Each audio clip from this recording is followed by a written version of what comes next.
Hello everybody and welcome back. As always, I am Matteo311 and today we're taking a look at Espire 1 VR Operative. In this video, I'm going to be covering some development issues, in-game bugs, and my overall opinion of this game. Links will be in the description with timestamps if you want to jump around if a specific topic doesn't interest you. But if you find any of this video interesting or it helps make a decision on if you should purchase the game or not, go ahead, give me a thumbs up, and leave some comments below. Now, it's becoming very popular for VR games to claim the title of great flat screen title in VR, just like Pavlov is Counter-Strike in VR, or Asgard's Wrath is God of War in VR. Well, I was really excited when this game took up the title of Metal Gear Solid in VR. Sadly, it does not look like Espire 1 lives up to the hype, nor the mantle of Metal Gear Solid in VR. If you are not already familiar with the rocky development of this game, well, it had two launch delays. One was actually 1 day prior to release. Now, Tripwire did put out a statement stating that the delay was due to some performance issues and that they did not have an updated release date. Fast forward 2 months into the future, and the game just suddenly drops with almost no announcements or promotions leading up to release. Combine this with some potentially controversial journalism from VR Upload, where they gave this game extremely positive reviews, but at the same time, their site was plastered in ads for this game. And personally, I even felt the latest video put out by Node, it wasn't the typical group of players you normally see on the channel, nor did it have that same level of we're really having fun and playing around here,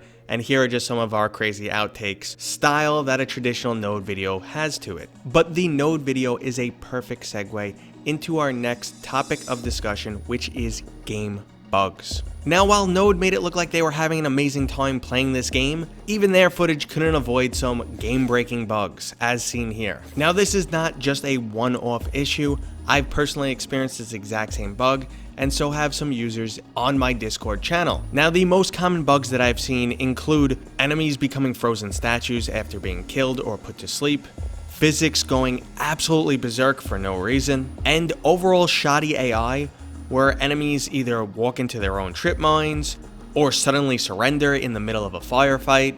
But the one bug that drove me nuts more than anything was weapons just constantly disappearing from my hand. It's like if I didn't keep looking at my hand, what was in it disappeared. I also ran into some serious issues physically striking enemies, being able to grab certain objects, and there's just some weird proportional issues in this game. Like, for example, picking up a baseball cap, it's just oddly shaped and huge. Like it was a baseball cap designed for a panda bear. The same could be seen in surveillance cameras. They just look oddly huge. I also came across a shotgun that one I could not use, and it was also completely disproportionate. And when you combined all these bugs together, it's extremely immersion breaking and you can't take this game seriously. And now, while Metal Gear Solid has its moments of being overly ridiculous, like walking around in a cardboard box, or dumping 50 bodies in the same trash bin, you do have the option of playing it in a very serious manner, while on the other hand, I found the bugs making this game oddly harder to play in a stealth-based fashion. So I resorted to running and gunning like a madman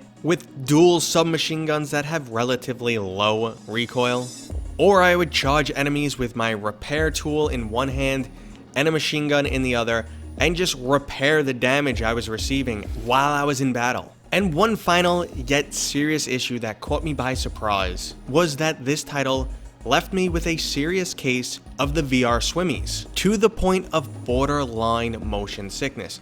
Now, this game does have very aggressive vignetting.